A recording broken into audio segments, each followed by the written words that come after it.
Believe it or not, Eraserhead is my most spiritual film. Why elaborate on that? No.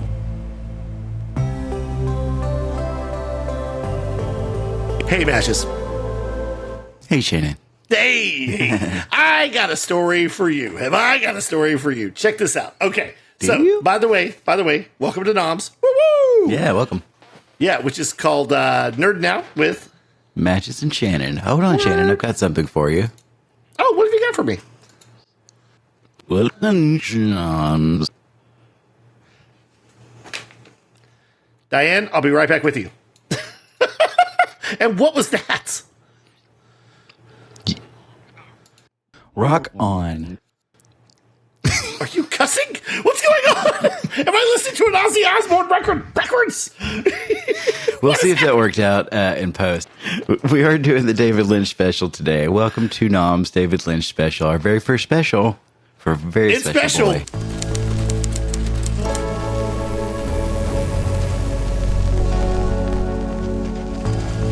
That's right. It's the lynchiest Lynch that's ever lynched. We're going to do a special about everyone's favorite confusing director. This episode is rated W for weird. Oh, come on.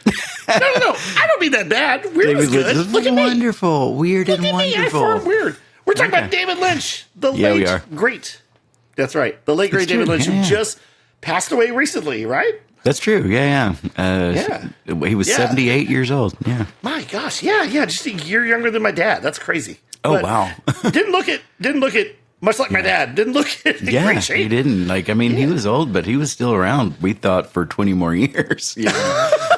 Maybe 10. Yeah. Well, we thought he had more films in him, too. I mean, he only did, if you think about it, like, not a handful, but like a small body of work, but such a phenomenal body of work. I mean, the ones that were only his films, we're talking about maybe 4, like that wasn't based on something else. Oh, 5. You know what? You're right. I never thought about that. Yeah, I don't really count the straight story, but we do have to count Racerhead. Okay, but the Elephant Man was based on historical. Yeah. As was Straight Story. Straight Story was a true story. It was. Yeah. We don't count Dune those. was an adaptation. And I feel, we'll talk about that, about how it didn't quite hit the mark, but he tried. Yeah. So, well, speaking of films, I've got a Lynchian story to share with you, but it's not really Lynchian. So, okay. Good. Okay. Picture this. Sicily, 1990. No. So, picture this. South Arkansas, 1990. It's New Year's Eve, okay? And little Shannon is with his parents and his sister. We went out to the movies. And they said, hey, look, if you don't want to see this movie that me and your mom are going to see, you can go see this other movie at the theater. Just meet us in the lobby. So this was the first time I ever saw a movie by myself in a theater, okay? Oh. And I'm telling you this because I have no one to back this up. I think it might have been Look Who's Talking To. I'm not proud. I'm not bragging about that. It was horrible. But I was looking forward to it. I was like, Roseanne is a baby. Yeah, And Look Who's Talking To is horrible? Well, it was not good? I don't know. It did not live up to the artistry that was Look Who's Talking. That movie is hilarious. Okay. The first one. Yeah. So anyway, that's not the point. I think it was Look Who's Talking To, but here's the thing. So whatever movie it was a TriStar movie. Now, you know the TriStar logo with the horse that turns into a winged Pegasus? I think I know where this is going. Yeah. Do. You do? Okay. Stay with me.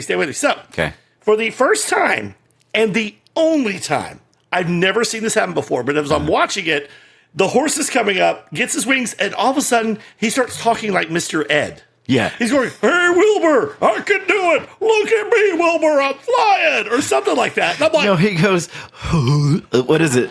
I can fly. You've seen this? That. I've seen it. Yeah, it was on the first of a couple of movies I rented back in the day, and I was like, did anyone see that? It's real. Okay. Oh no, it's like I can fly. And I might have been the only one in the theater. Yeah. And I tried to tell people about this, and I never saw it again. It never showed up. Wow. I was like, did that happen?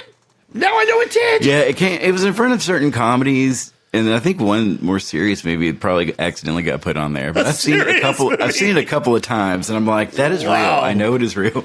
That's funny. You sure they didn't put it in front of A Decent Proposal where he was like, oh, Wilbur, I'd have paid more. Yeah. So there you go. He was talking like Mr. Ed, and you saw this. Yeah, I've seen it. Yeah. Oh, thank goodness. I'm not crazy. It's weird and wonderful. Yeah. I've never been able to back this up. I've never been able to find a movie. I looked on YouTube. I know. I looked on YouTube, and you remember exactly what he said. Yeah. Oh, no, so that good. was always my favorite bit because I was like, I know I saw it, but I don't know why it happened. Well, that was a weird moment that I felt like no one else ever saw. And speaking of weird moments that you think you're the only one that saw, welcome to the David Lynch special on Knobs. Hold on. I got to do it again. I don't know if I can do it again. Yeah, for those of you Let's who see. didn't join us at the beginning. 3, 2, 1. Smudge Nicklo. Welcome to Knobs. Do you want me to translate? I like cantaloupe. I don't know if it'll work, but we'll try it. What the heck was that? Is there a mosquito in here? Did you hear? I think something's wrong with the mic. I didn't hear it. I don't know. That was an odd sound. Well, anyway, we are going to talk about David Lynch tonight, and we're going to highlight 3 of his biggest films, I would say. 3 of his most lauded and most hated in a way. Yeah, we're going to talk about one that was eternally beloved, one that was hated and also beloved at the same time, and one I guess that was beloved more than I even thought.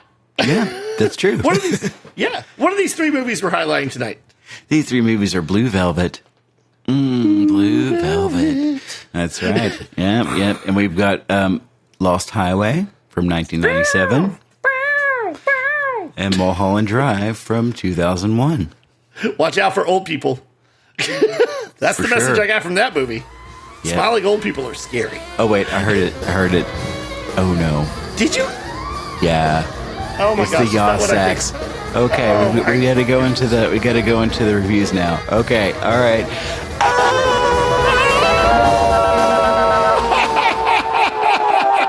Okay. Then we'll add some wavy effects there. This is going to be one weird episode. It's going to be quirky with a capital C. It's going to be dumb. It's going to be fun. It's going to be fun. And here's the thing. I want the audience to know. Matches over there. Matches. Huge David Lynch fan. Am I wrong? It's true. Yeah, I have been since 2000 or so. Yeah. Would you sort of rediscover Twin Peaks? Yeah. Or discover it. Because, I mean, I've heard the name all my life, but my friend Drew, who never let anyone borrow anything, let me borrow the entire VHS collection because that's how good he thought it was. Wow. And so that's how I watched it for the first time. That was one of the few shows that was allowed to be completely released on VHS before releasing It's TV true. on DVD. Yeah, became a and thing. it like made a picture and everything. Like it was a perfect box set. I Like saw that. I do want to get that again. Probably because the show only lasted a season and a half. And that has nothing to do with its quality. Yeah, that has a yeah. lot to do with audiences expecting something else and dropping. Oh yeah, But audience were terrible to the show, and Well, then go ahead. halfway. The last half of season 2, everyone has a problem with. David Lynch left to go make Wild at Heart, and then he came back for the last 2 episodes, and that's why those are so good. And the rest of it, I'll watch it. It's hard to get through. You do get Heather Graham. You do get David Duchovny as the cross-dressing Diana. Is that her name? maybe you get everybody. Man, and there's some You- good stuff you in get- it, but there's some slog to slog through. Really, for one season. Well, here's the thing. Like, the show was a huge hit in its first season, which was a mid-season replacement. So it was only like half a regular season's number of episodes. It was a huge hit. And here's the thing. Like, I don't know if it started off weird right away, but it had David Lynch's quirkiness, but it had something that the audience is really connected with. And I don't know if it got a little too far into the unexplained and the Well, they wanted to know Lynchian- the mystery. People were writing in and calling like crazy. We want to know what happened to Laura Palmer. They And wanted that to wasn't know going who to be killed Laura Palmer explained right right away. That was going to just, if ever, you know. Oh, really? Yeah, Were they yeah. not planning on explaining it? Like, No. And ABC basically made him do it. So there's like 7 episodes in the first season, and then there's 22 episodes of the second season. About episode 15, 16 is when you find out who killed Laura Palmer. And then after that, Lynch ducks out for a while to go make Wild at Heart, and then the quality kind of went until the end, which was spectacular. Now, was he planning on ending it then, or did he have to? No, just he lower wanted to ratings? keep going for sure. Oh, yeah. So they made Fire Walk with Me the movie after that, Which is a prequel, but also explains some things that happen, afterwards, I guess. Yeah, if you were a fan of the show. Yeah, which was really cool to have. And then, this is where we get the 25 years, I'll see you again, too. And, nice. And almost 25 years later, we got that was about return. right. Yeah, there was a Twin Peaks: The Return. Yeah. Pretty cool. They even literally called the Twin Peaks, I would say not revival, they called it the event series. It was actually called that the event series. Yeah, I don't know how to describe it. It's a bit noir. It's a bit cheesy. It's a bit horrific. It's like a horror psychological. It turns the police procedural on its head, kind of. It's full of quirky characters in this small little town. The sleepy little Washington town of Twin Peaks. And people just want answers too much. Like, I feel like in a David Lynch movie, you're there to just experience what's happening on screen. If you want more, you're going to have a bad time. You're going to have a bad time. That is a perfect explanation of the Lynchian experience. In fact, David Lynch has such a unique style. It's actually called Lynchian. If you say something's a Lynchian movie, it's very much David Lynch. Now, some of his stuff, I would say, is relatively mainstream, and then it makes sense. Like, I think Blue Velvet, which we're going to talk about tonight, makes sense. It does. It's just got a lot of weird quirkiness. Yeah, and it's intense in all the places. It's intense. Yeah. It has for those of you who only watched the Twin Peaks show and never watched a David Lynch movie, you'll find out quickly that David Lynch traffics in two things in most of his movies. Mm-hmm. What's that? Except for the G-rated straight story. From 1999. In all of his movies, except for the straight story, and maybe Elephant Man, and I never saw Eraserhead, so maybe you can back me up on this, but in all of his movies, there's a huge concurrent of very, very, very, very violent violence. Yes. And lots of sexiness. Sexiness, and also nudity. Happiness, cheesiness, to contrast that sometimes, All wrapped up in a delicious David Lynch bun. Yeah, that's how he works, and he's great. He always said there was not much to Mulholland Drive. If you just watch it enough times, you'll get it. He said there's literally nothing to it. And we'll talk about that. No, not in a bad way. But we'll highlight those three films. People are overthinking it. Yeah, probably. Yeah. Or underthinking it, like myself. No? Oh, okay. And that's the thing. Like I said, not every Lynch movie is a weird... Like, Eraserhead is a perfect example. But I feel like The Elephant Man is a straight-ahead normal movie because it's based on the historical, I'm not a monster guy. Yeah. Have you seen that movie with, what's his name? Yes. He's Bucky from Captain America. What? You're talking about, Stan... What's his name? Stan? Not Stan Helsing. His last name? Sebastian Stan. Sebastian Stan, thank you. He's in a movie that's like about a deformity or something. Yes. Yeah, that looks great. I want to see that. What's it called? He's nominated for an Oscar for that movie, I think. Is he? Might be nominated for the Trump movie. Oh, he's nominated for the Trump movie. This one was a few years ago, I think, already. Oh, okay. I think. It's on Max. I don't know. Is it? Okay, yeah, I want to see it. I forget what it's called. But he's got those deformities and stuff, and nobody takes him seriously. Everyone hates him and downs on him. And then he gets, surgery, and he looks like Sebastian Stan. So he's, got the perfect life until another guy with the same deformities becomes popular. And everyone loves him, and he's just, like, going crazy. Wow. Yeah. Yeah. You know what? There's some duality there, like in a Lynch movie, that I kind of want to see. That is funny. Yeah. I like that movie when it was called The Dark Backward. No, I'm just kidding. Yeah. Have you ever heard of that movie? No. That is a weird movie with, where am I? Judd Nelson? Judd Nelson? Judd Nelson. Breakfast Club? Yeah. Gender, right? Yep, okay. Let me just go on a quick tangent. A weird early 90s film with him and Bill Paxton, where he is a terrible failing comedian, and all of a sudden he grows, for no unexplained reason, a third arm on his back, makes him a better comedian, even though his material still sucks. Wow. Bill Paxton is very delightfully weird. Wayne Newton is in this movie. I think Laura Flynn Boyle plays his girlfriend. What is it called? It's called The Dark Backward. It's not that great. But the idea is weird. Sounds really cool, yeah. It's Lynchian. It's very Lynchian, yeah. Yeah, could be cool. Hey, I wanted to say one thing about the Twin Peaks show real quick. Of all people, like you said, the first season was huge. It was phenomenal. Oh, yeah. My mom, of all people, loved the first season. Really? Yeah, like I come by the TV one night in the living room, and she's like, "There's that new show, Twin Peaks. Have you seen it? It's pretty good. It's dark." Oh wow, yeah. Like she liked it. I always say if you watch the first 3 episodes in a row, don't just watch the first one. Don't watch the first 2. Watch 3. By the end of that third one, you're hooked. You're hooked in. She liked it. And then I don't think it was because they revealed who killed Laura Palmer, like you said. So I don't think she was one of the ones who was wanting to know right away. But she told me it just lost the plot, is what she said. So it might have been because Lynch wasn't involved. Yeah. Which is weird because my mom would not be a David Lynch fan. Yeah. I mean, I love my mom. I was surprised you hadn't seen all of his movies, except for Blue Velvet and Wild at Heart. I have not Wild at Heart, and then the other 2, Lost Highway and Mulholland Drive, you hadn't seen? No. The only Lynch movies I've ever seen up until this week were Mulholland Drive and or Falls and Twin Peaks Fire Walk with Me, which I knew enough of the show that the movie kind of made sense. Like I knew what was up with that. And I'm trying to make these make sense for you. I'm going to try my darndest. Please do. Because basically you just get there's 1 or 2 ideas in them, and that's all you need to know, and that's it. That's what you're watching on screen. He's not direct.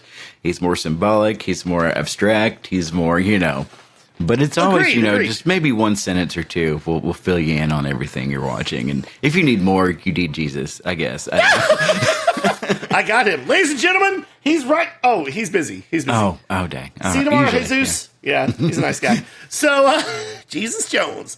No, well, I will say this. David Lynch very much in a lot of his movies traffics in the whole idea of dreams. Like, what is real? What is reality? What is not? And I think if you, like you said, if you're overthinking it, you probably won't like it. But if you realize some of it may not make sense, I think you'll like it. Because I'm going to say something that some of you may not believe. Of all of these 3 movies, Lost Highway is very divisive. You're either a Lynch fan who loves it, like that guy, that guy, like Matches, or like your brother who's also a Lynch fan, you hate it. Did he hate it? I don't know. Did he hate it? I don't know. If y'all watch the video I asked you to watch, it's kind of it was not, too much of an explainer. It just kind of goes through the events, but it actually helps you kind of understand it all. I did not, but for the first time ever, I watched the movie. I watched the movie last night for the first time ever. Wow, okay. And you liked it? And I watched Blue Velvet for the first time this weekend. Okay. But I had rented Mulholland Falls or Drive. I had rented Mulholland Drive when it came to video in 2002. And I knew it was David Lynch, and I knew it was going to make me mad, but I still watched it. And it didn't make me mad, but it just made me go, yeah, David Lynch. Was it a saxophone? Did you hear a saxophone? No, I didn't. I thought it was a mosquito. What the heck? You sure it wasn't the sound of someone tuning up? Oh, no. Here we go again. Oh, jeez. Why do I feel electrified? We're back. I feel like I can take over. Oh, man. Yeah, everything's heavy. Beautiful B-roll footage.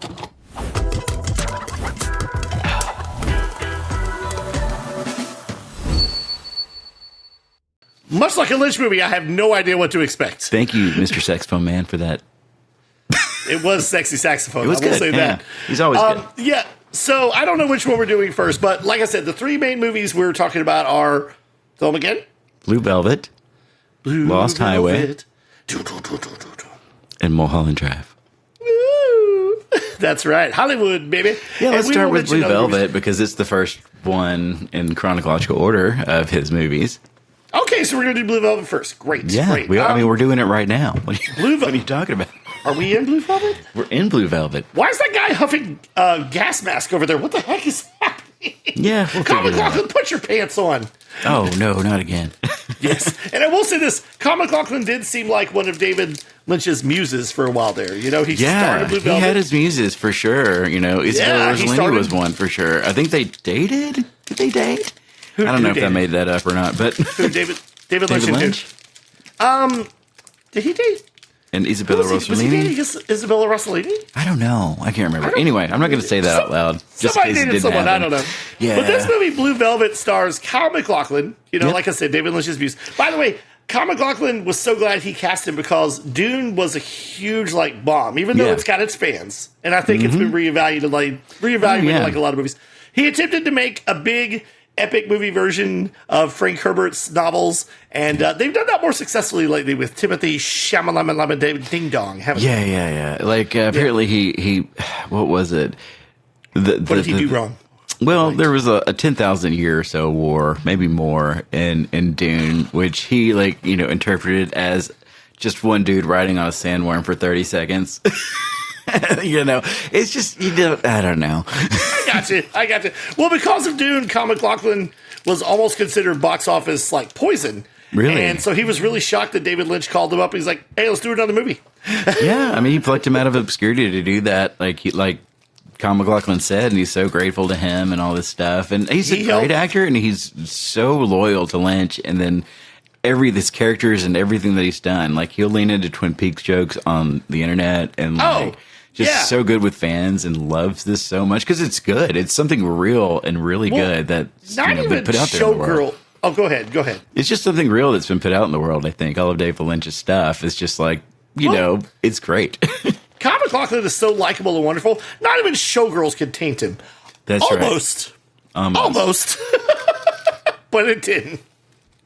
He wasn't Showgirls, people. Don't look it up. That's right. But Kyle MacLachlan is great in this movie. And he got Isabella Rossellini, who we've talked about in Death Becomes Her before we did our regular shows. We need to do that. Shows. We need to do that again, I think, soon.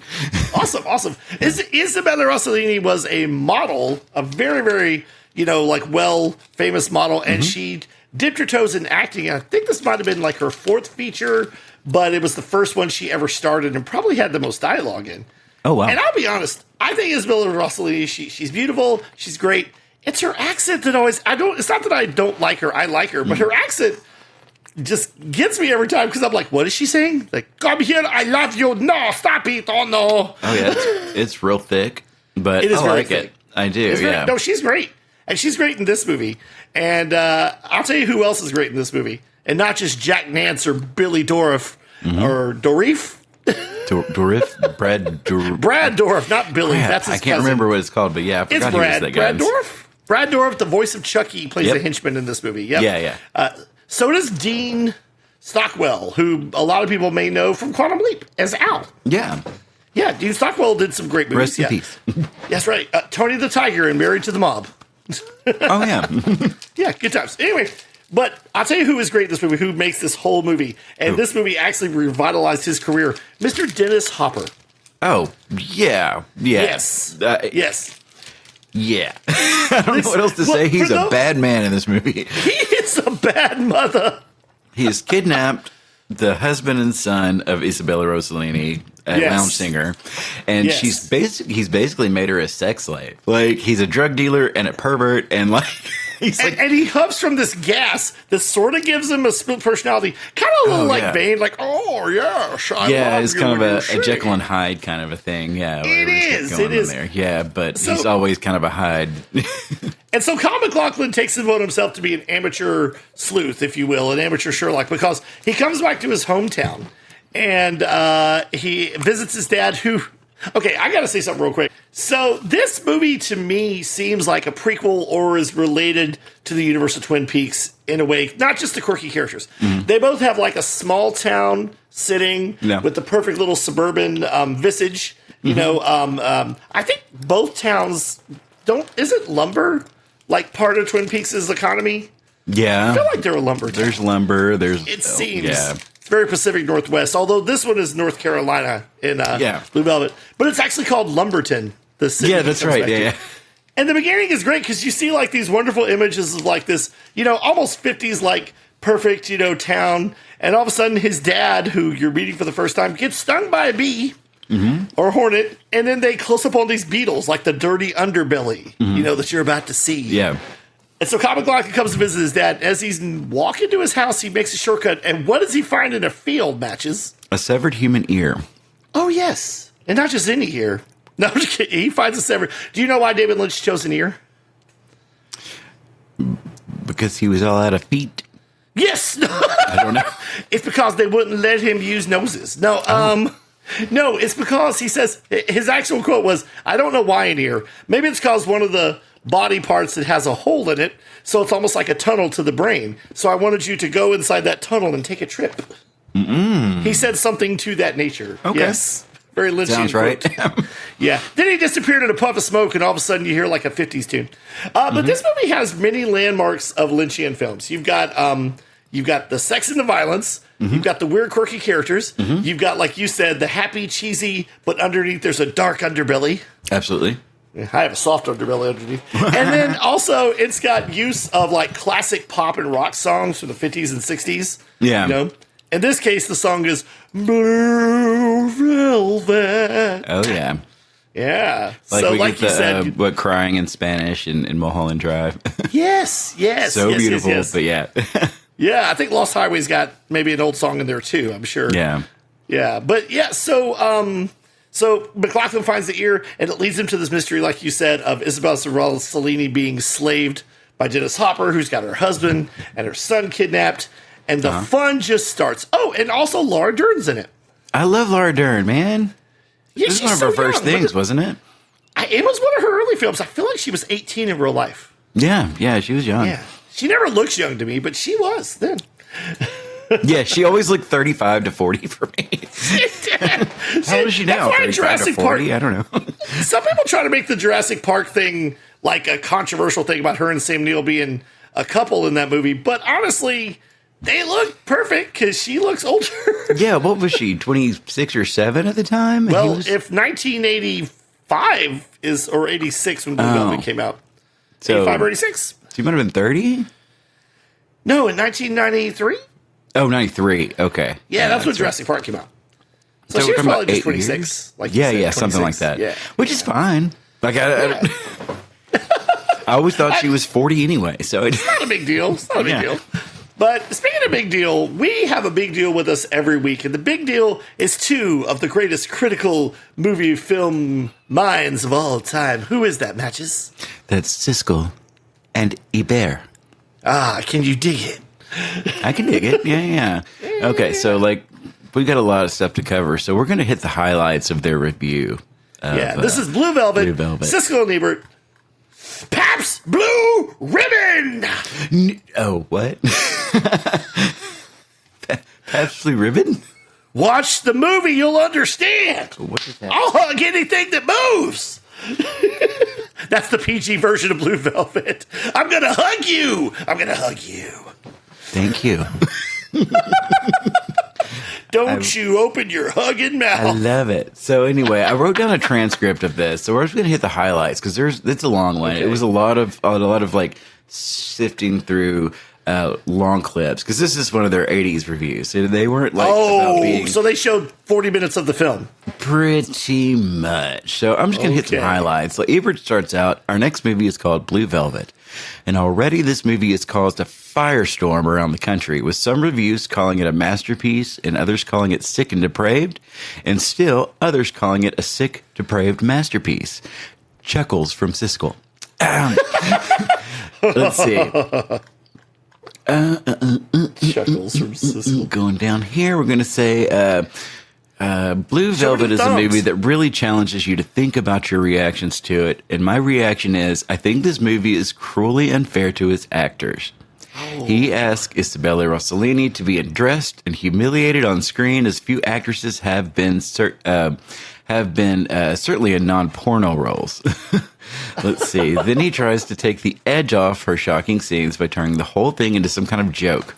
Well, either this material is funny, in which case you don't take advantage of your stars, or it isn't funny, in which case you shouldn't have so much campy and adolescent dialogue along with the really powerful sexual scenes.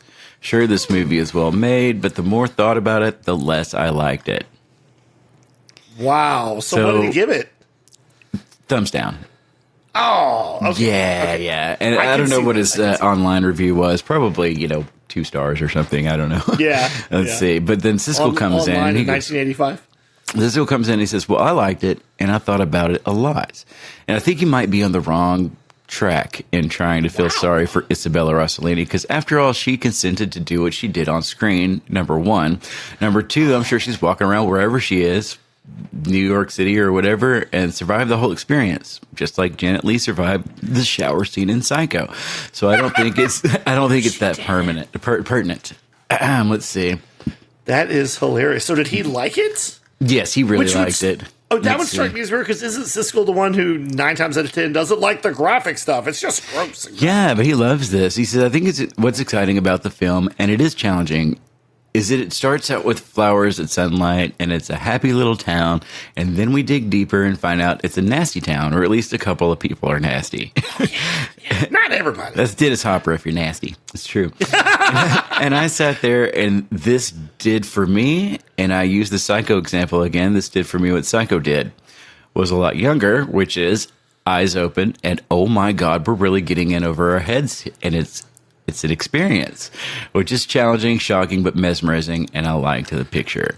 So Ebert says, okay, then why is it a comedy? And he says, because he wants to set you up. He's a director, and he wants to play you like all the good directors want to do. He wants to play you like a piano, which is have you smile and then swing you right into some depression. And Ebert says, without missing a beat, well, I think if some guy wants to play me like a piano, it better be some music worth listening to. That is beautiful, that line. It was a good review. Like, I will say, it was fantastic. It was a lot to slog through, and I didn't get an edit of it, so that's fine. Oh, wow. No, that's good. It is kind of funny, because this movie is like, okay, by today's standards, it's probably not as shocking. Maybe. Yeah. I mean, Dennis Hopper gets pretty intense, and He does. Yeah. I want to talk real quick, because Isabella Rossellini, like, okay, she is being sort of kidnapped without being taken away. Yeah. He is threatening her, but at the same time, when Kyle MacLachlan is trying to investigate and find out what's going on, she's weirdly seducing him and asking him to hit her. Almost, and why she doesn't have to be like throwing herself on him. So I don't know what she's up to. She's almost like, oh, I'm so scared. Hit me, kiss me. And I'm like, maybe it's a little bit of the shock value in there, or just like what kind of people they really are. She's not the best person ever. She's not like Dennis Hopper, but she's definitely not like Kyle MacLachlan. You know, like what I'm saying is, like, why would she do? Like, she has to with Dennis Hopper because he's holding her family. But I don't understand why she feels she has to do that to Kyle MacLachlan. But yeah, I feel like she would be down if she weren't like forced to do it. You know what I'm saying? Like, I think she'd be but like is she forced to do it to Kyle MacLachlan's character though? No, I don't think so.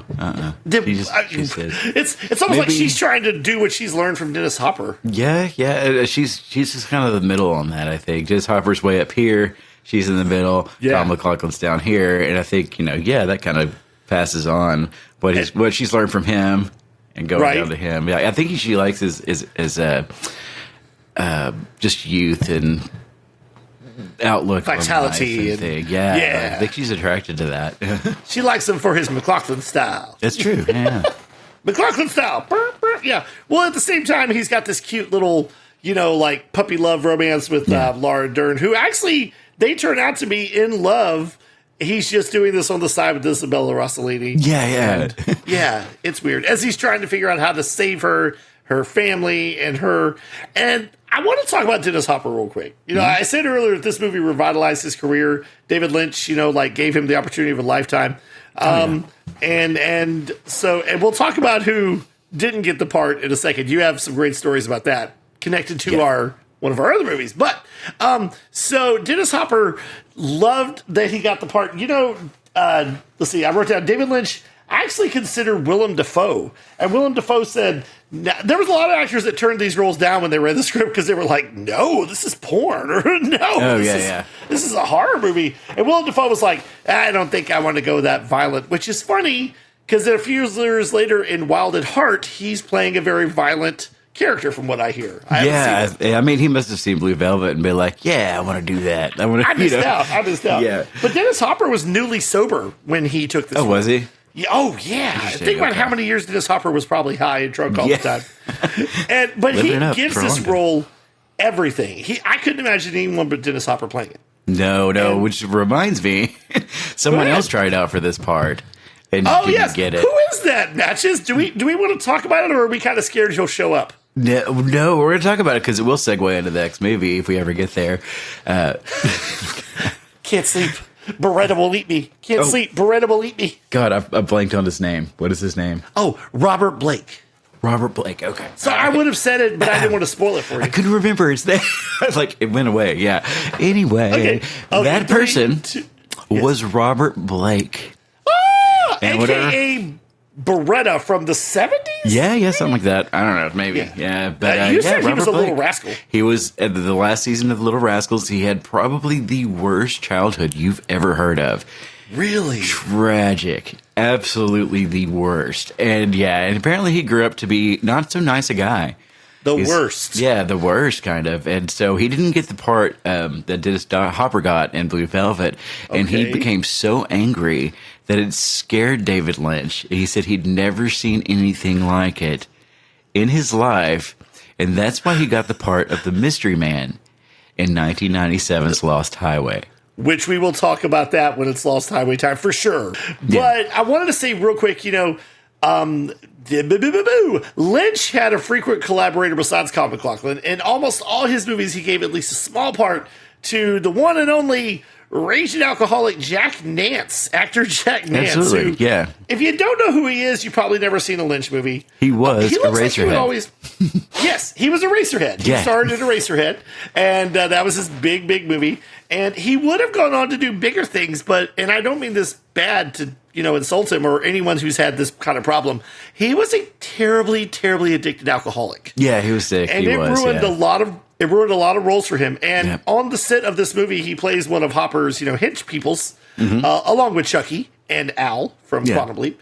And he's very good. When I see him, I always think he's going to play a coach. Or what's the one line you love from him in Twin Peaks in the very first episode? There's a fish in the percolator.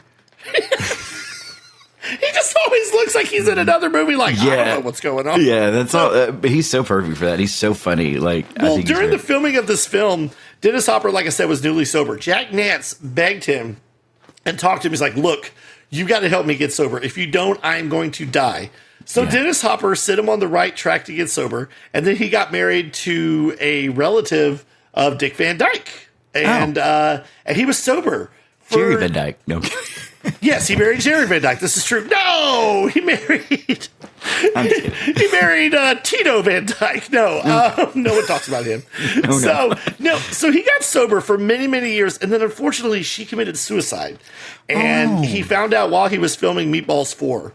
Both tragic things. Oh, wow. He was in Meatballs 4. That's rough, buddy. Holy crap. I'm not making fun of that. Yeah, it's very sad. No. So he plunged back into alcoholism, and the most work he ever got besides a few B movies was Lynch movies. Yeah. And the last movie he got a role in was the Tobey Maguire, very little seen 1997 film Joyride, which I've actually seen. Really? Yeah. I thought Lost Highway was his last one. Oh, well. What's that? I thought Lost Highway was his last film.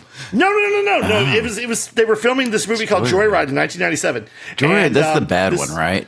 Yes. This movie made me not like Tobey Maguire, and it was the first time I'd seen Tobey Maguire. Oh no! He redeemed himself. Obviously, in the ice storm. Thank you. Well, see, I hadn't seen that same year. Oh. But he only lasted filming one day because he showed up to set so drunk they fired him. Really? So he technically wasn't in that movie, so you're not wrong. Yeah. There's a few people's last movie. It was actually... Which one? Lost Highway? Gosh, we just talked about him. Richard Pryor. No. It was his last movie. Robert Blake, it was his last movie. Robert Blake. Thank you. Robert Blake and Richard Pryor. Yeah. Robert Blake. You keep forgetting his name because he's so flippin' scary. He is. He's the scariest man alive. He did it. I know he did. I'm just We'll talk about that. So what else do you want to say about Blue Velvet? It's cool, man. It's a cool movie. It's like Siskel said, it's challenging. Yeah. But it is very good. If you don't like extreme violence and very, I don't want to say kinky, but kind of dark, sexually, almost abusive kind of, and you don't like it, but you know what I mean? Like if you can't handle watching that on screen, which is definitely the one to be like, this is not the way to be. This is not cool. This is not who you want to be. It's not glorifying. It's not glorifying at all. This is a cautionary tale, if anything. But it is. It is. But if you like David Lynch, but not too weird David Lynch, weird enough, Blue Velvet's your girl. Let's do it. Oh, the saxophone. I heard the saxophone call. What? Are we going back? It's a saxophone and not just I don't know. It's really weird. It's really intense, isn't it? You sure it's not a bee that just learned jazz? Oh, no, it's getting louder. It's getting louder. Oh, Shannon. There's a fish in the park. Are you all right? Okay. Oh, we'll do something with that. I don't know what. I feel like the interstitial scenes of Austin Powers. Next scene. It's true. How do we make sure we know it's we're in Lost Highway now? Anyway, we're doing Lost Highway. Hey, are you Matches? Yeah, that's me. What's up? Oh, wait. Okay, hey, hang on. Pause. Okay, so act like you don't recognize who I am. Okay. Ready? 3, 2, 1. Go, Shannon.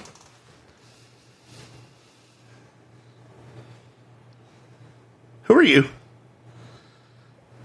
Who are you? Who are you? How did I get here? Where am I? What? I don't know what's happening.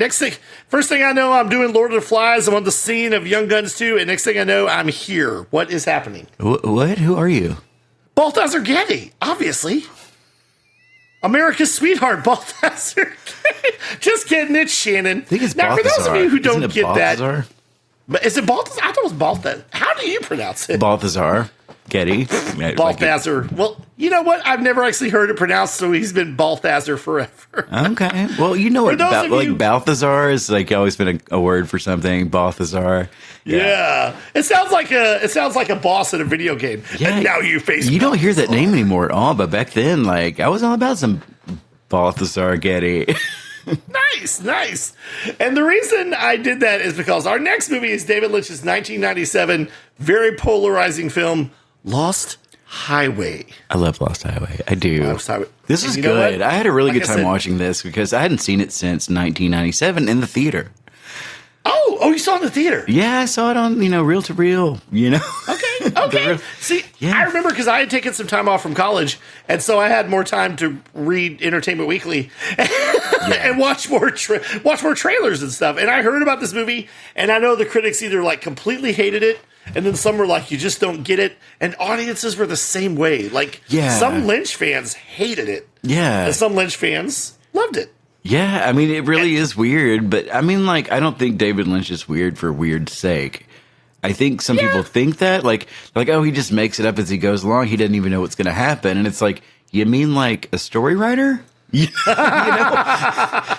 people said the same thing about Lost. Is like they don't know what's happening. They're just making up as they go along. Yeah, like a story. Yeah, until they finish it and hit ding or whatever. Yeah, so I don't like that. I mean, like Drive. The movie Drive, I don't know if you saw that, but it was weird for weird's sake. It felt like it was trying to be Lynchian. It had a really good synthwave soundtrack, and it was what's his name?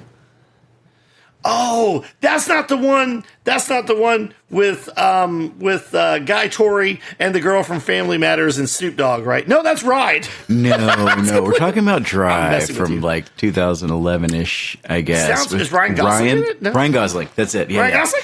Yeah, Kevin Spacey? Jamie Foxx? No, that's Baby Driver. Am I thinking Baby Driver? He was in Drive, which is like the anti-version of that movie, I guess. I don't know. I didn't like it. I thought it was being too weird. It was trying to be too Lynch, that kind of thing. Funny. But I like Lynch because, I mean, like, even if the stuff he does is weird, it makes sense in this whole world picture, I think. It does. It does. And if you...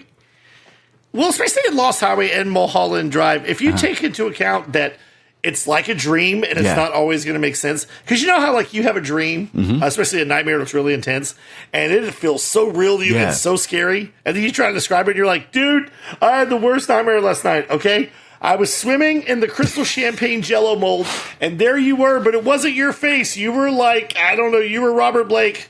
Yeah. Like, as weird as it gets, I feel like there are rules in the dream, just like there are rules in, in any kind of like a Freddy movie or whatever. If they break those rules, it's kind of weird, right? Like, it's like, You're like, where do we go from here? Yeah, I don't know. Like the ending of Nightmare on Elm Street. A quick sit up of this film. So 1997, Lost Highway. This is stars Bill Pullman, who is, let me just say, I love Bill Pullman. He seems like if he really is the nicest guy in the world, like Kyle MacLachlan is, because he plays nice guys, then God love him. Because he's so good at playing like the nice guy who doesn't mind Meg Ryan leaving him for Tom Hanks. He's good at playing the brother who accidentally seduces Sandra Bullock. And While You Were Sleeping, by the way, my wife's favorite film. That is her favorite movie. So whenever I talk about Bill Pullman to her, it's either Independence Day as the president or While You Were Sleeping. Oh, wow. Okay. Yeah. By the way, this goes out to my wife. Hey, Joe Jr., he's single. I love it. Shocking. But Bill Pullman is so great, and he usually plays a nice guy or a good guy. But when Bill Pullman rarely plays a villain or someone bad, like in The Last Seduction or that one weird season of that British show, oh gosh, I forgot the name of it now. Torchwood. That one last season of Torchwood, those on Stars. It's awful. Yeah, when he plays bad, he's scary. It went American, and it went American in the bad way, like the dumb, like action things blowing up kind of a way, and it didn't make any sense. It was weird. It was bad. I love Torchwood, but that last season was just too bad. Which is how some people feel about Lost Highway. No, I love Lost Highway's fine if you understand what's going on. You know, like... Yeah, but then there are people who just either don't get it or just are annoyed because they feel like it's trying too hard to be artsy. But you're never going to get the full picture in a David Lynch movie. You're just not. You're going to get, like, what you see where you are. You know? You know, if that kind of makes sense. Yeah, you're right. I mean... But yeah, Bill Pullman, like, and I'm not saying he's a villain here. I mean, that's up to interpretation, but he can play intense. Yeah, and he can. He plays intense. Like, he understood the assignment here, I feel like. Yes. And, was doing exactly what he needed to do in this movie to make it artsy, to make it a good movie, to make it, a Lynch masterpiece. And I think it is with the soundtrack and everything. But, like, you're not going to get anything explained directly to you in any kind of David Lynch thing. You do understand what you saw on the screen. You may not know where you are, who you are with, or what it means, but you understand that you are there, and that's a David Lynch movie, or even what you're hearing. Speaking of, Bill Pullman plays his character. He plays a freeform jazz saxophonist, which I think is French for I think it's French for in the one scene we see of him playing tuning up very badly. It's so weird.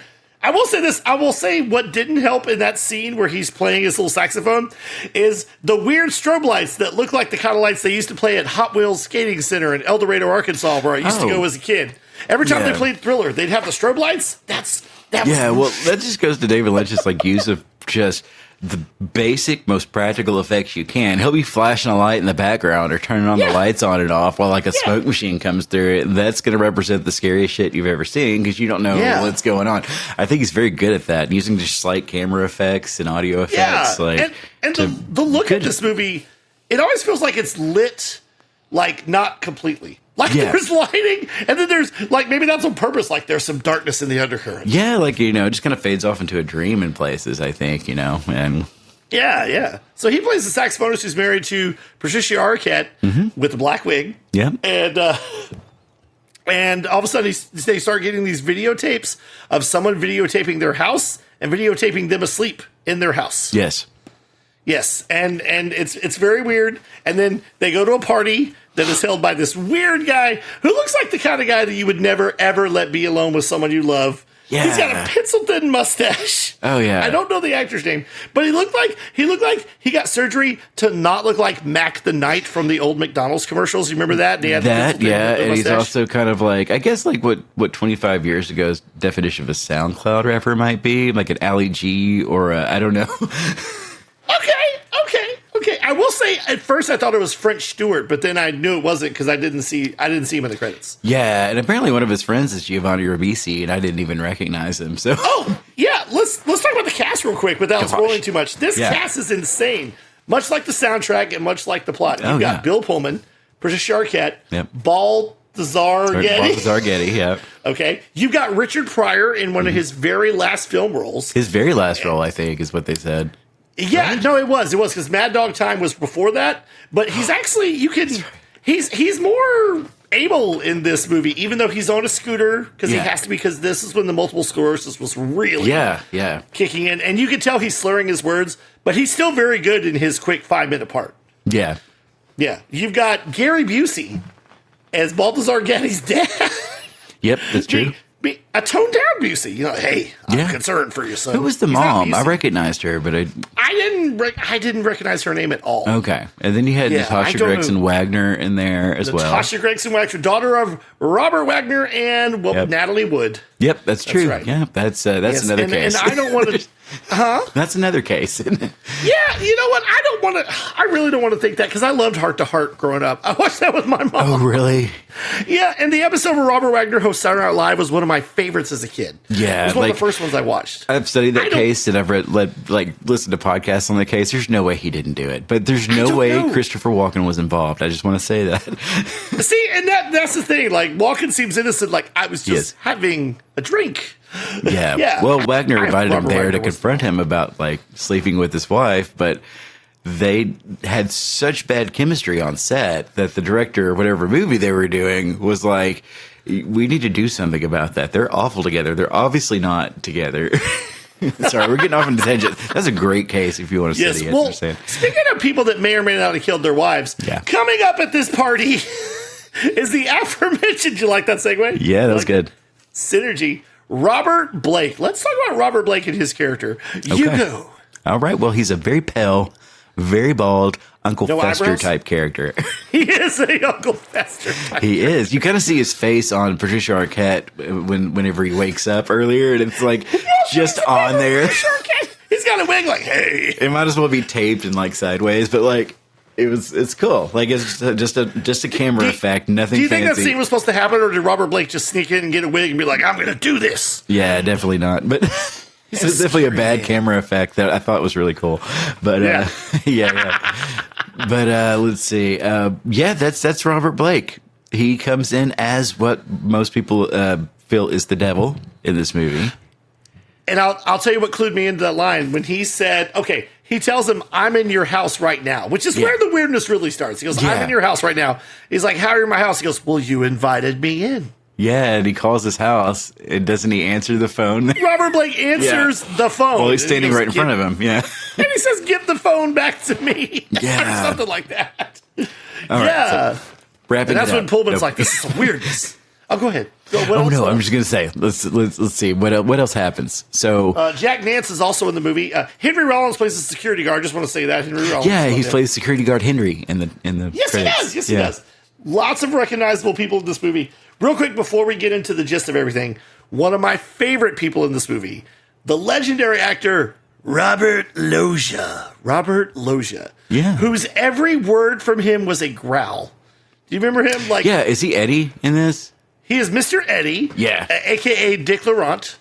And Is it? What? Is it? Dick Laurent. Eddie Laurent? I know it sounds like I'm cussing. Is it Eddie Laurent or is it Dick? What? No, he's both, actually. That's right. Okay, later he's Eddie, right? Part. He's known as Mr. Eddie, but he's also Dick Laurent. Yeah, that's because right. the movie begins with Bill Pullman hearing over his little intercom in his house, Dick Laurent is dead. Yeah, that's it. Okay.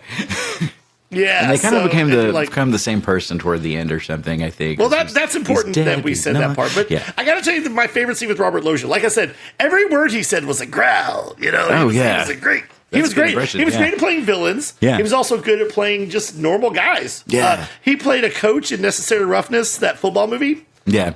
From the early 90s, he was great. Okay. And he was very angry at this. He could be really nice and chummy, and then he could just turn just like that and be angry. Yeah. Well, there's this scene, and I guess we'd have to set it up, but let's just say he's in his car, and we'll talk about who he's with later. He's in the car, and this guy's tailgating him, and he's honking his horn. So Robert Loggia calmly, as soon as he sees that he's getting mad, his two henchmen in the back, they put their seatbelt on. Yeah. They know what's going to happen. He rams the guy into a hill, comes out, starts beating the crap out of him. He goes, I hate it, tailgating. And he talks about how far you have to be to hit your brakes and not hit someone. But first, it comically takes off because the engine is definitely aftermarket. It's been worked on. You see the engine just before, and it's just like tubes. It looks so cool, you know. It's like, what do you need all that for? And then he just takes off like a cartoon, like so fast to ram that guy and beats him, and the guy screaming. And the guy that he pulls out lets out the most unearthly, just cartoon scream, like, ah! Yeah. He's so scared. And I don't know who this guy is. But he's good at playing jerks because he played a jerk in Showgirls, as did most of the guys. Really? Yes. That's great. Yeah. Because that's where I recognize him from. I was like, why am I recognizing people from Showgirls? Yeah, I don't know either. I saw it years ago, and I don't remember much about it, which I feel blessed about. It was terrible. It was so terrible. We can do that movie if you want, because that'll be fun because it's so bad. But okay, so Robert Loggia is great in this movie as the gangster. Go ahead. What did you want to do next? Are we going to watch the review of Siskel? Yeah, we're gonna go through it. There's a lot of clips in this one too, but I like the review, so I think we're gonna watch it and then discuss it real quick. Okay. And this movie has been reevaluated as being not as bad, but this is probably one of Lynch's most hated by a lot of people movie. And that's not insulting the movie. That's just how people felt about it. Yeah. Yeah. And honestly, back then I was just like, well, Bill Pullman's the main character, and then all of a sudden he's a completely different person. What the crap was that? Is my only complaint. Oh, do you want to talk about that real quick? We can here in a second. Let's. Okay. I'm gonna let you finish, but. But Balthazar Getty had the best video all year. And here we go. There's Siskel shaking Patricia his head. Arquette receives an envelope at her doorstep and thus begins a wild, confusing, moody, terribly violent, and I found rather meaningless David Lynch film called Lost Highway. As a critic, I'm all for seeing something I haven't seen before, and Lost Highway has that quality, but it also is a film that makes very little sense, to me at least, so its violence pops out and seems empty-headed. Patricia Arquette also plays a mobster's girlfriend in the film. Characters and actors shift identities throughout the story, and here she makes serious eye contact with a young garage mechanic played by Balthazar Getty, in front of her boyfriend played by Robert Loggia. This magic moment,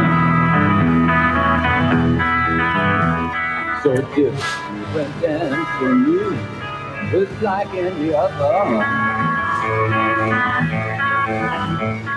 Something's wrong with the movie. It's slow. Any film, even this, played by Richard Pryor. It's great to see him in a film, any film, even this one. Mr. Eddie called.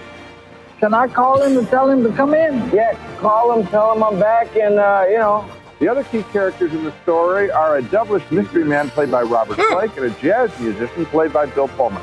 Where was it you think we met? At your house, don't you remember? As a matter of fact, I'm there right now. That's crazy, man. He calls. Oh, and that wasn't in the script. That was Robert Blake talking crazy. I suppose, is a Yeah. metaphor He for didn't know these they were times in which people don't know who they are and are affected mostly by violence. That's the only interpretation I can come up with. David Lynch is a most creative filmmaker, has a fine visual sense, employs great musical scores, but I don't think Lost Highway adds up to much, and therefore its considerable violence really turned me off. Boy, I feel just about the same way. Every time I see a David Lynch picture, I think to myself, this guy is so gifted that if he would only just break down and make a movie instead of being so clever all the time and trying to outsmart himself with basically what are sophomoric little plot devices, stuff that It would be very hard to make doesn't- this convincing. It doesn't pay off. It doesn't have a purpose. It seems contrived. It seems frustrating, and not to an end. No, it just lays there. And again, I don't know if anybody could make heads or tails of this material. I disagree. Yes. I don't think it's sophomoric. There is some naughty stuff in this movie. Like, there is some. Now, it's not real, adults education movie, but there's some adult education movie stuff kind of spliced in. Apparently, Yeah. Patricia Arquette. Oh, we got to say real quick. So Patricia Arquette dies. We're not sure Bill Pullman killed her, but it was Bill Pullman killed her. Oh, did he? He ends up killing Eddie or Dick Laurent. That's what happened. But so he kills his wife and he goes to jail for it. Yeah. But then what happens in jail? We got to talk about that. What happens in jail is that he all of a sudden wakes up as Balthazar Getty. He's a completely The guy different from Young person. Guns too. And he gets out of jail. And in his world, Gary Busey and the other lady are his parents. Natasha Gregson Wagner was his girlfriend? His very sweet girlfriend, yes. His sweet girlfriend, yes. And it's just a completely different world, but with the same characters as different people, kind of. Like, as Patricia Arquette's in it as Alice, a blonde now. Yes. Yeah, and then Dick Laurent is Eddie in this. Yeah. And but he's they're also Dick together in Laurent. this. He's also Dick Laurent. I feel like some people call him that. Yeah, he's both. I don't know why he's both. Yeah. But yeah. Well, the cops are tailing Balthazar because they want to know why he ended up in the jail cell and what happened to crazy and there's jazz another Bill set of Pullman. cops that was with Bill Pullman or something, and they all kind of meet at the end. All four of them are standing there. And so, it all kind of runs together in a weird way. But basically what David Lynch said about this is like, if you take someone who murders, how do they live with themselves? And this is someone creating a completely different world for themselves, whether they're doing it, some kind of quantum parallel universe or whatever, or whether it's just all of it in his head. You have, you have the devil guy. That's kind of He's the one that's supposedly doing all of this or letting it all happen. Would you say he's the Deus Ex Machina? Maybe maybe he's something like he's that. He's the device with which people can okay. You know what? I just thought of something. You know how people are always like, the devil made me do it. Yeah, he's kind of like that way. And like in real life, if like me, if like a lot of people, you believe the devil is real, you believe in God and everything, the devil doesn't actually make you do anything. He tempts you. But he doesn't make you do it. And he's there to broker the deals, or he's there to watch, but he invited him in, so he's there. He's not really saying do this or do that. He makes you watch the Carrot Top movie. Yeah, but at one point I think Bill Pullman turns back into Bill Pullman, and he wants, him to just make him Balthazar Getty all the time, so he doesn't go to prison for murder and all that kind of stuff. And it's so wild, but like basically it's what Lynch said. It's like, how does someone cope with murdering someone? And this is that's all this movie's about. Well, and the funny thing is, Patricia Arquette, she seems like she might be cheating on Bill Pullman in the first part, as his wife, maybe. She is with Eddie, with Dick, I believe, right? Yeah. I guess. And Andy, the creepy guy, he seems like he knows something that's going on. Okay, and the person that says Dick Laurent is dead is actually Bill Pullman. After he turns back from Balthazar Getty, he comes up to the house and says Dick Laurent is dead, and he's the one that killed him. Exactly. So let's talk about that real quick, but I wanted to go back to Patricia Arquette. So in other words, a lot of people have interpreted it as a time loop. Bill Pullman's stuck in his own hell, his own cell, and he's doing things over and over again, and he's trying to do them differently, and he's stuck because at the very beginning of the movie, like you said, Bill Pullman inside the house hears a voice that says Dick Laurent is dead. Then he hears a car taking off and sirens. And so as soon as Bill Pullman says that, he jumps in his car, a great chase scene to David Bowie's Deranged. Oh, yeah. Right? Oh, yeah. And the cops are chasing him, and he starts shaking and screaming. I think it starts with that song and ends with that song, too, doesn't it? Yeah, it does. It also starts and ends with a view of the highway. You're like, ooh. I think it's just all deranged. I love that the highway, like, going or whatever. I don't know if it's like a drawn piece of paper. Like it looks like you made it cheap, but it's cool. Yeah. It looks really cool. Yeah. But Patricia Arquette is the femme fatale in Bill Pullman's world, and in Balthazar Getty, she's Mr. Eddie's girl, and she seduces Lord of the Flies. Yeah. But she's like, Patricia Arquette has interpreted it as she's not really the villain, but she's Bill Pullman's like secret like hatred of women, or he hates her so much so he makes her, he can have her as Balthazar Getty, but she's still unattainable and evil. So he's making her into the Black Widow and the villain. And also, Bill Pullman's not great at sex. Balthazar Getty is. Oh, he's not great at saxophone at all. You heard him. No, not sax. Oh, I misheard you. Sax. Which reminds me, I think I'm hearing a saxophone again. Do you hear it? Oh my gosh, sax and violins. Oh no. I think you know what that means. Cue the Hot Wheels. What's that? It's time for the next movie. Oh, okay. I guess there's nothing more to say about Lost Highway. I want to say this. It was adapted into an opera. Which is insane. That is insane. And it was nominated for the 1997 Stinkers Movie Awards. But guess who it lost to? You're going to be shocked. It lost to Batman and Robin. Nice.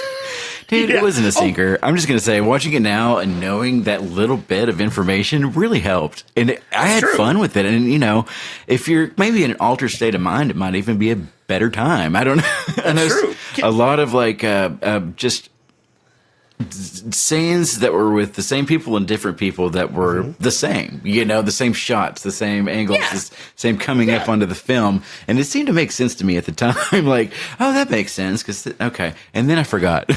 Well, I was ready to either hate or like this movie, and I liked it. I didn't love it, but I liked it. Can we talk about the soundtrack real quick before we go to Mulholland? For sure, yeah. Go ahead. The soundtrack.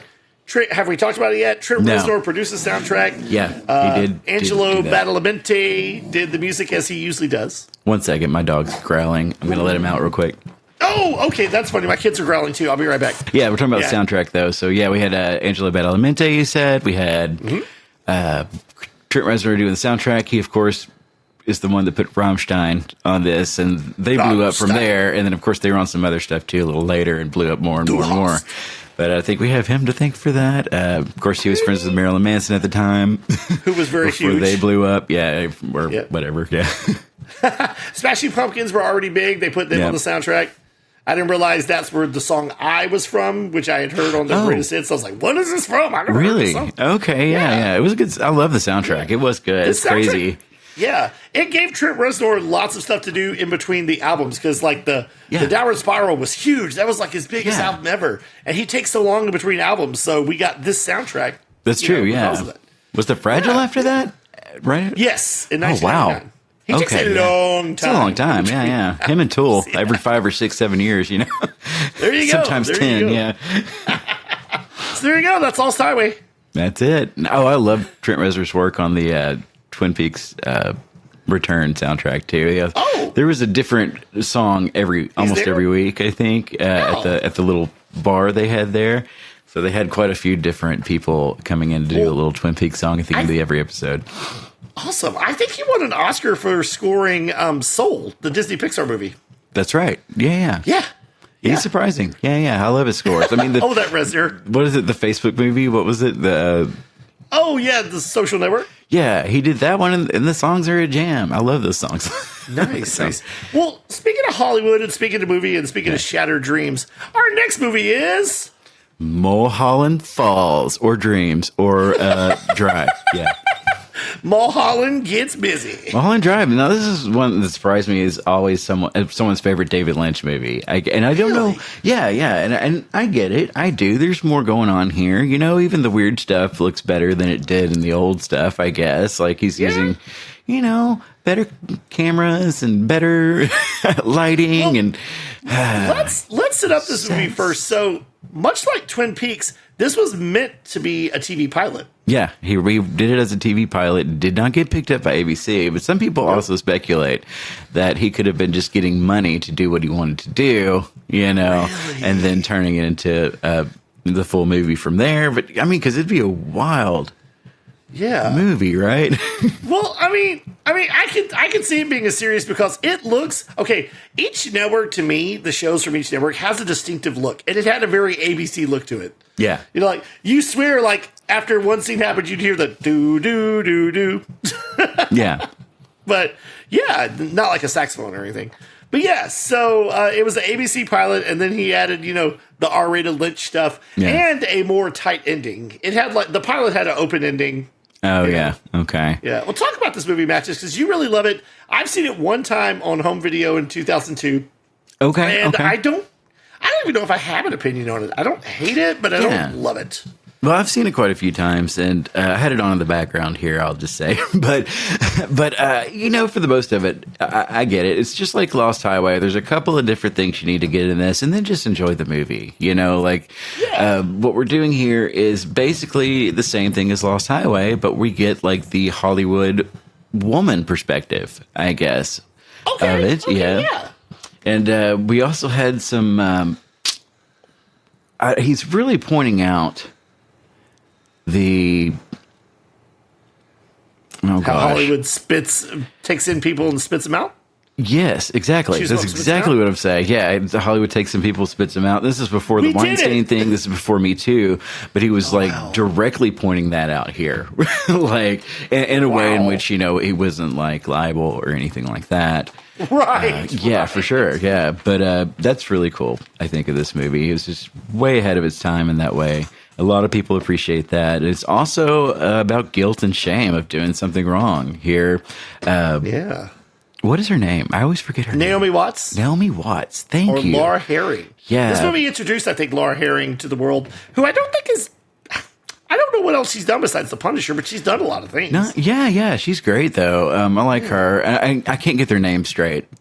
Because, there's two different names. I know Naomi Watts is Betty in the other, in her dream or her fantasy or whatever. And yes. Is she talk Diane? About the plot, if you will, so people who haven't seen it. Yeah. Go ahead. Or talk about this is more duality from David Lynch. Like, it's pretty hard to follow if you don't know what's going on. So I'll try to do my best. But here we have Naomi Watts, who is jealous of this girl, who is the favorite of the director that she likes. Justin Theroux, by the way. Justin Theroux, thank you. And you're welcome. Yeah. And love that guy. Oh, he's so good, man, in everything. He just kind of like blends in, Yeah. He was hilarious in that movie, Your Highness, with Danny McBride and James Franco, which I know a lot of people don't. I don't think I saw it. I don't know. It's surprisingly good. I liked it. I thought it was. I knew it was going to be a big silly mess, and it was. It was great. Okay, yeah. He's surprising. Justin Theroux's great, but so Naomi Watts hires a hitman who you might recognize as Jacob from Lost or Lucifer from Supernatural. I love this guy, but I looked up what he was up to. No, don't look up what he was up to. It'll just ruin you. Just enjoy him as Lucifer and Jacob and the hitman here. I think that's great. Yeah. So she hires him, and she has so much guilt over this that she goes home and creates a fantasy, a dream, in which she is a wide-eyed, bushy-tailed, Midwestern something or other girl coming into Hollywood with dreams. My fortune! Yes, because she's so distraught over having hired someone to kill this person that she's completely made a completely different world where all these people exist. She's repainting all the people, like in Lost Highway, all the people that he's seen are, given other parts in this world. Like in a dream, you might have real people doing different things, something like that. I think the director is still the director. Is that right? I think so, but a lot of people interpret that maybe the director is her too. Like that's one of the characters in her head. Well, when you're in the dream, all the characters are her. Well, that's true. Yeah. Because you get the guy with the big eyebrows that's in everything. That character actor. Yes. Yeah, I remember our theater teacher in at SAU or whatever telling us that guy was in her class. No, and what else is he in? Because he's very, and I don't mean this rude saying he's creepy looking, but he's very good at being creepy looking. Yeah, he's been in Supernatural. He was in, what else? Oh, Mad Men. Apparently he was in Mad Men from what I'm just guessing. But when he shows up, he can always do a psycho really well too. Or like, he was in that weird adaptation of the graphic novel Happy on the Sci-Fi Channel. But when he's sitting there in the same diner that Naomi Watts, hires the hitman. Okay. You see the blue key or whatever. They're both sitting there talking about the dream that he had, and he's just so scared of this tramp that's in his dream, and he doesn't want to see it in real life. Yeah, and so the guy takes him back there, and they see this tramp. And they what is it? I know David Lynch referred to it as a he, but it's actually a woman playing this tramp. You can see, but it's just this scary, just dark, muddy. I don't know. It looks like a beast, kind of. Yeah, I thought it was a monster, kind of. Yeah, but it's a hobo. Is what it is. Usually showered in a few very, days. very dirty and very, very scary. And they see it, and he just falls down and But this is supposed to represent her guilt and her shame and all of this stuff. And that's what's hiding back there, and she doesn't want to see that. Gotcha. That's why they have this blue box. The blue box is full of reality of what really happened when they get into it. That's what's going to open up what really, really happened. And I think I want to see it again.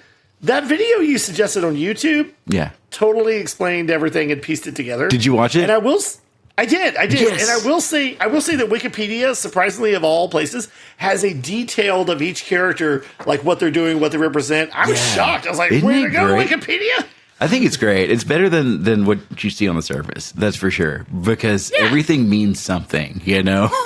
Like even with the old people at the end when they crawl into the door. The creepy old people with the smiles. And that's one I'm going to have to get to put in here. But we're going to see that right now. Okay, we just saw it. That was great. Yeah. No. I'm never going to a nursing home. Never. Yeah, but that's the end where all of her guilt, all of her shame comes back to her all at once. And then she does the deed, I guess. She pulls the trigger herself. For real. Whatever you want to call it.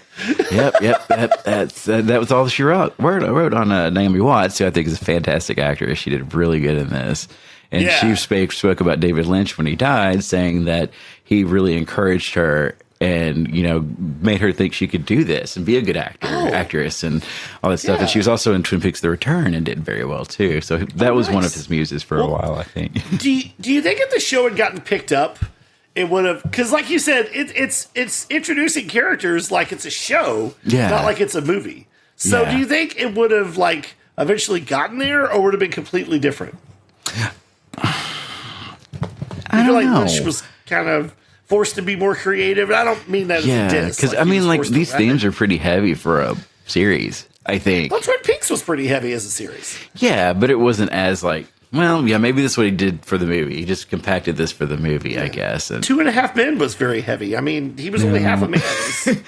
But it would have been cool, man. If David Lynch wants to do a series, let the man do a series. Like, he's got 2, I think, that never got off the ground that he was working on. I don't remember what they were called, but there was one a few years ago that was supposed to come to Netflix, and it just didn't come. And then there was another, and I can't remember who was attached to it. God, I read so much, I've forgotten half of what I read. But that would have been interesting. Was this movie nominated for anything? I felt like... Yeah, he didn't win, but he was nominated for Best Screenplay. Ooh, nice. Yeah, and I will say, this is an Ebert and Roeper review, and they loved it. Loved it. Are we going to be able to see it or hear it? Or just we're not going to watch it. We just let... I'll let you know that 3 hours in. Ebert We're 3 hours Roeper in. had no problem with this movie whatsoever. They said it was perfect. Best David Lynch film ever. You make me want to rewatch this movie. Yeah. And remember the cowboy? He said, he told someone, like, if you see me 3 times, you know you've been bad. And we see the cowboy 3 times after that. Yeah, but here's the thing. The video you had me watch, the lady narrating it said, Naomi Watts sees the cowboy 3 times. That means she's been bad. And really? The audience also sees the cowboy 3 times. So that means we've been bad. I'm like, oh my gosh! That's great. Oh, I love that. What did I do? Oh, yeah. If you watch something that just explains a little bit here and there, you don't need the whole picture. We don't know why the devil's there or what he represents or what's going on there. Lost behind Highway? the scene. Yeah, like in Lost Highway or in this, there's some weird stuff going on, too. Yeah, if we know everything, it's going to cheapen it. If we know what's happening in the moment, we know where we are, who the people are, what's going, that's all you need to know. You're in that.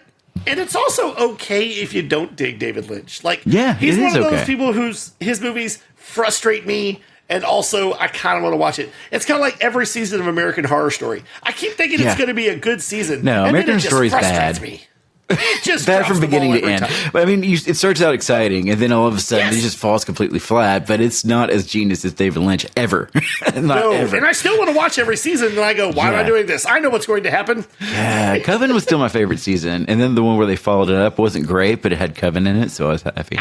I thought Roanoke was the best, and I don't know why. I haven't watched it. I need to watch that one. I heard that was really good. To me, I felt like it toned down a lot of the, we're being so outrageous. Every season. Good. Yeah, Look at this. We can't show it, but we are. Yeah. But speaking of David Lynch, what is your favorite David Lynch movie? We're not counting Twin Peaks series. We can count the prequel movie, but what is your favorite David Lynch movie? I'm going to say Lost Highway now. Okay. Yeah. Okay. For sure. Okay. And it's like the grittier, weirder version of Mulholland Drive, I think. Okay, They're essentially the same movie. I'm just going to say this. He's he's playing with duality. He's playing with, some cheesiness. He's playing with some dark stuff. He's playing with identity in the sense of self. He's playing with, your perspective of things. And from his perspective, which I think is a great perspective. I think he had just a wonderful mind, in which he saw things. He was just a cool guy. It's funny you should say Lost Highway is like the bookend of Mulholland Falls, because I thought Lost Highway was maybe what Mad Dog Time was trying to be. The horrible movie Mad Dog Time. They both have Richard Pryor. They both have big celebrities in it. They both make no sense, but Lost Highway at least makes some sense of entertainment. Yeah, no, it does make sense. I'm telling you, it's just what happens when someone's going crazy from guilt, having killed someone, horrifically. Yeah. So, I mean, that's all you need to know, and I think that's good enough for me. There you go. Yeah. All right. It is. That is David Lynch in a nutshell covered in grease that a roach somehow brought into a tree, and it grew into a beautiful sapling. Oh, that's it. I heard that again. Did you hear the saxophone again? Did you hear the saxophone again? I heard it, yeah. I'm not liking this at all. Yeah, we're going, aren't we? By the way, can I tell you something? Oh, yeah, go ahead. Balthazar Getty, the Balthazar Getty I knew was Lord of the Flies and a tiny part in Young Guns 2, and we're gonna talk about Young Guns 2 one day, because that is the most depressing, fun blockbuster. Isn't it? Yeah, I've seen that. I haven't seen Lord of the Flies, I don't think, actually. Oh, can the you one believe from, that? I think it's 88 or 89. Yeah. Yeah, it's really good. It's really good. So Balthazar Getty, I knew what he looked like as a kid. Yeah. And I felt like there was a long time I didn't see him, because every time I see him in something, if I didn't know he was in Lost Highway already, I couldn't have told you that was the kid from Young Guns 2. Man, he looks different, doesn't he? He does. At first I was like, is that Brad Renfro? Yes, right. He kind of looks like Brad Renfro a little bit. Or what's his name from Batman and Robin? Chris O'Donnell? Chris O'Donnell? In a way. Yeah. But he was also in the cult horror movie Feast, which is a very fun movie. I don't know if you've seen about monsters that invade a bar. That sounds familiar. Henry Rollins is also in this movie. Oh, I remember it, but I didn't never see it, I think. Yeah, it's fun. Me and your brother watched it. Yeah, Okay. maybe he can back me up. Yeah, but it's fun. And it's got Judah Friedlander, from 30 Rock. Love him. And the Dave Matthews Band video. Yeah. And it's a fun movie. And That's great. Yeah. Maybe we'll talk about that one day. I don't know. We will. But yeah, so that's our David Lynch special. Anything else you want to say about anything Lynchian? I don't know. I mean, I get Lynch. Whenever he was young, a kid, he used to have, all kinds of video cameras and stuff, the Super 8 or whatever, so, and that kind of stuff. And he would just sit around making stop motion things. And you can see these things on YouTube or the internet, or you could buy them on DVDs. Just got little shorts and stuff that he did before Eraserhead. And he's just always been in his room doing this kind of stuff, making the camera go backwards or adding little effects and stuff that just are super, super simple. But are effective. But he's just one of those people that's so artistic, and I would have gone along with anything he did, even if I didn't understand it. I think he's a good guy, and I'm so sad he died. I really am. Oh, I know. I mean, he pushed the boundaries of television because even though Twin Peaks lasted a season and a half, it's considered one of the best shows of all time. Oh, yeah. I remember sitting there, episode 16 of the second season going, I can't believe this was on ABC. I was terrified. I was so scared. I had every light on in the house. I was the only one home. Dude, I went and turned on every light in the house and just sat on the couch with my feet up like I was watching Jaws or something, Hey. Hold on now. That's it. A little close to home there, People buddy. do that. They do. I'm just saying. No, that's how I watch Jaws. I know. Jaws is the only horror movie, and if we want to do it as a special one time, we'll do it like this. But my dad was the same way. We never went to the beach as a family on vacation because of Jaws. You're kidding me. Yeah. That's what your dad said? Oh, yeah. Yeah, that's true. He was so scared of Jaws. Yeah. That's what it did to people. In fact, the sequel's tagline was, just when you thought it was safe to go back in the water. That's why, activists don't like those kind of movies, because they really vilify something that's, make you go out and kill not sharks. A terrible creature. They'll bite the occasional person, but there's no killer sharks waiting to get you. It's not a real thing. He got revenge. He did, but it's also a movie that paints them in a very bad light. So people will try to kill them or eat their fins for soups. The fourth one also says that sharks roar. So, Yeah. Which when Groot was 3, he said, what does the shark say? And he goes, roar! So, really? He may not be wrong. Yeah, that's true. Yeah, maybe. Yeah.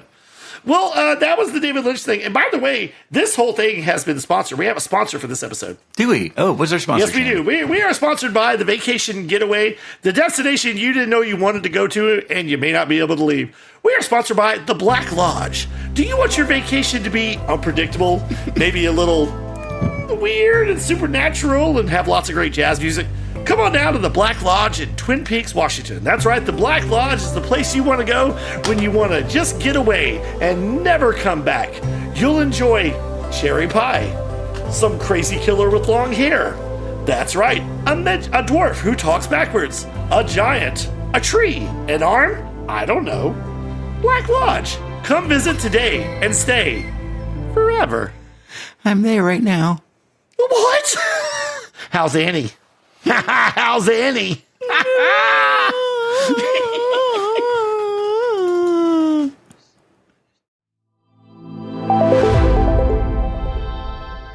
Woo, man, that Lynch Fest was lit. That was crazy, man. That was off the coat hook, and for some reason, I feel like, I don't know, huffing some oxygen. As you know, every week, Matches, what do I try to do? Every week, Shannon, you try to come up with a theme song.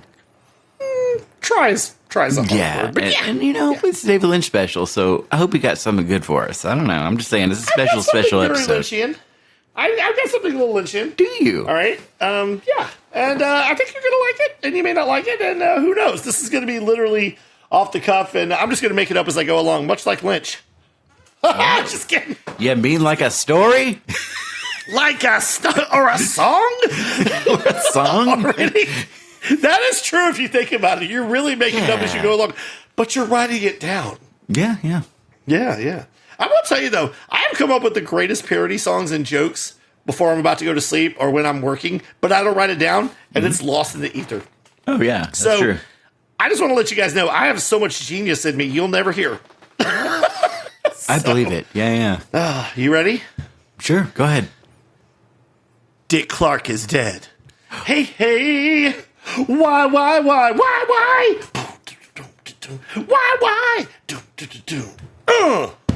Lynch hits you with the weird. Robert Blake had everyone scared. Audience weren't prepared for comic Lachlan finding an ear.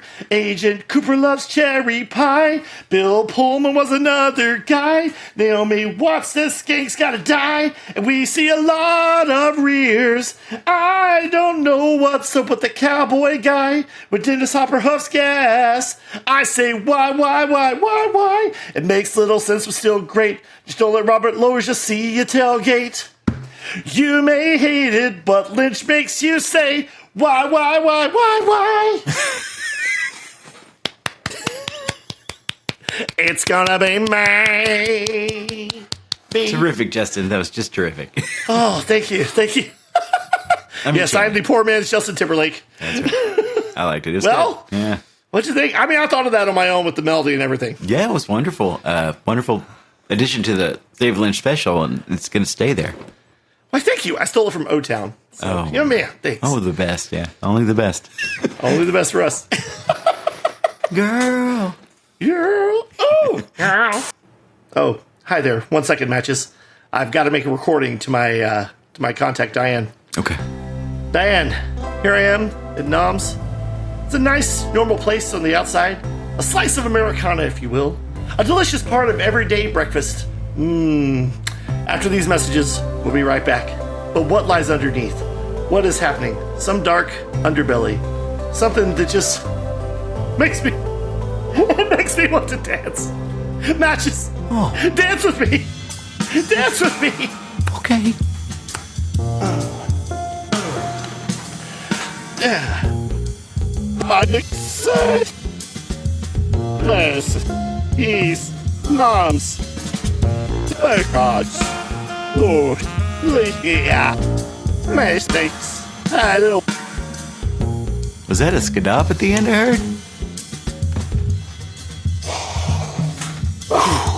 Paps Blue Ribbon. Oh, no. Duck Larange is dead. Oh, no. Oh, sorry. What just happened there? Was I possessed by Silly Bob? I think so. Yeah. You had a little air mask on, and then you became something, I think. I don't know what. Ah, okay. There wasn't dancing, was it? Work on. Oh, yeah. Work on. Was I doing a bad impression of talking backwards? Oh, gosh. Was I talking like Comic Lachlan into his recorder like in Twin Peaks? Oh, jeez. I'll rewind it back and we'll know. If it's your one, it's with a fun yet. Come on. Is it yours with a fucking yet? Come on. I was about to say, take that, rewind it back. David Lynch got the movies make your booty go work. That's right. He does, man. I love David Lynch. Oh, gosh, he does. Thank you, David Lynch, for all the magic. It was kind of magic. Thank you for letting me go along on your little Lynch train. I know you're a huge David Lynch fan, you know. And now you're a better fan, I think. Yeah. I'm enjoying his stuff. And I may even like him as much as Yui Bowl.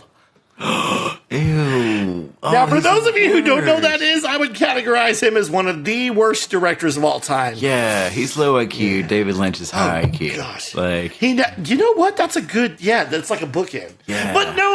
We need to find someone who's like dumb fun. His movies aren't even fun. No. He never made a video game adaptation he couldn't destroy. That's true. Yeah. And they love to give them to him for some reason. I don't know why. I know. In fact, every time I see a movie based on a video game that's horrible, I'm like, wait for it. Directed by Yui Bowl. And it is every time. Yep. Oh, it is. Oh, that reminds me of when we were younger. We would get screeners and stuff. We were young from the video store because our friends used to work there. That's right. One day, our friend Nick got a screener, put it in, and he said, I don't know why. He just had it at this point, I guess. But he was like, This is something with Dolph Lundgren again. We're just turning it off, and then the first name that popped up was Dolph Lundgren. And he's like, "That's a sign." So they turned it off. What movie was it? Because I don't know. It was a doing great screener for that a while there. didn't really have. I don't know. Just had a title, didn't have anything else on it. I guess. Oh. And we never watched it, so I thought that was pretty funny. Do you know what movie he was really good in? Surprisingly, What's that? he was really good in the Aquaman movie. Really? He what? Have you not seen the first Aquaman? You know, with sexy Momoa. Hold on. I did, but I don't remember much of it. I'm Going sorry. outside to the grass. This is Momoa. He was in that. Okay. He was. He played the girl who let the surprise in Johnny Depp's bed. Amber Heard. He played Mara's dad. Really? Okay. Yes. Yeah. Yes. So Okay. he was surprisingly good in that movie. Like, he doesn't do a whole lot of theatrical movies. He takes a break and then does a little straight to video, but then he comes back and he's great. That's crazy. Yeah, and it's been years and years. He's had time to hone his craft, I think. He has. He has.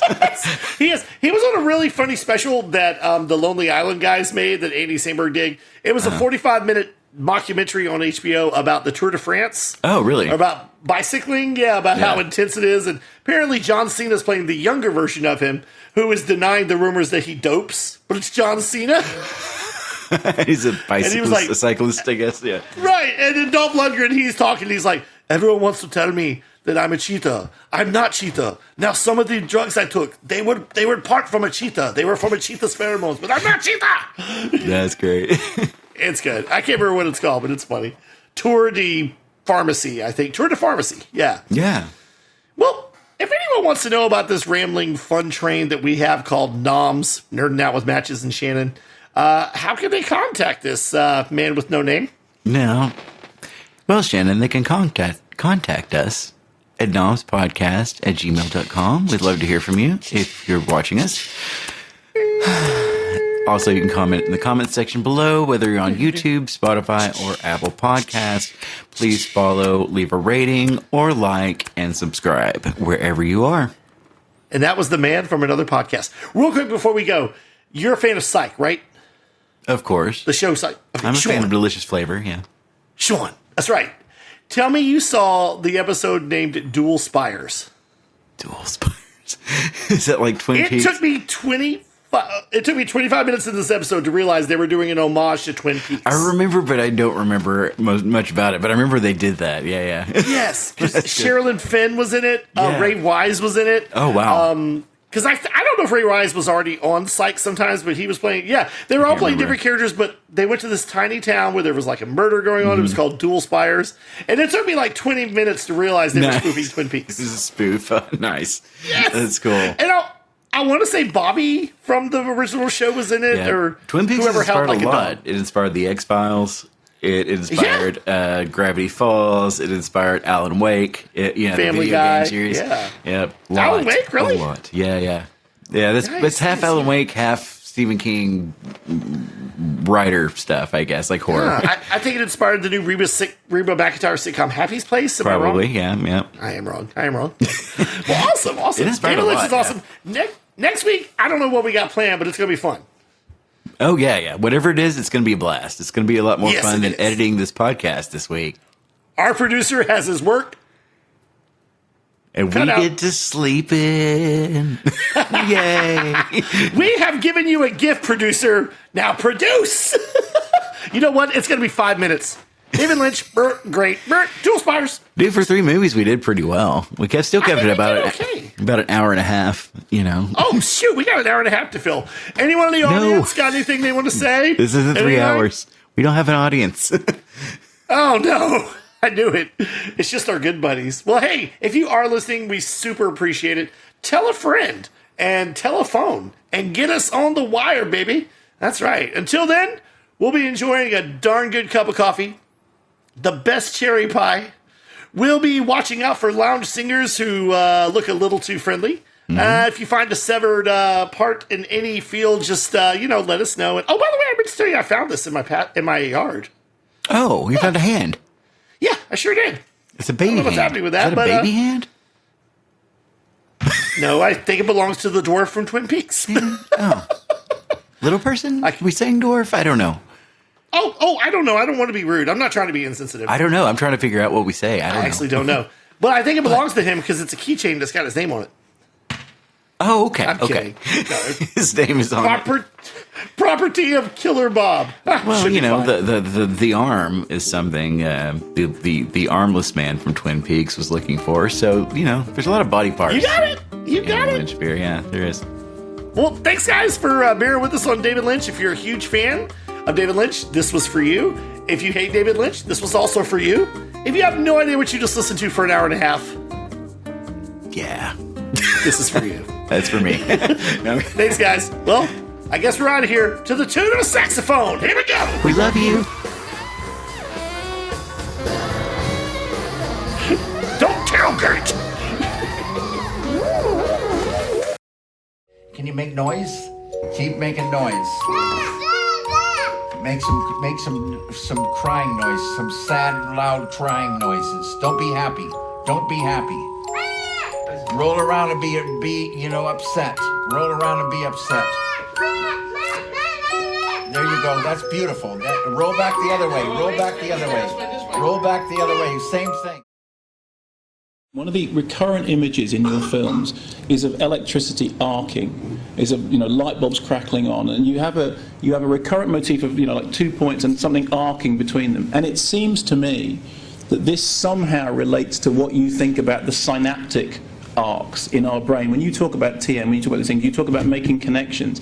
It seems to me that that's what that recurrent visual motif is about. And I know you hate saying what things mean in your films, but am I right in thinking that that's at least in the right area? No.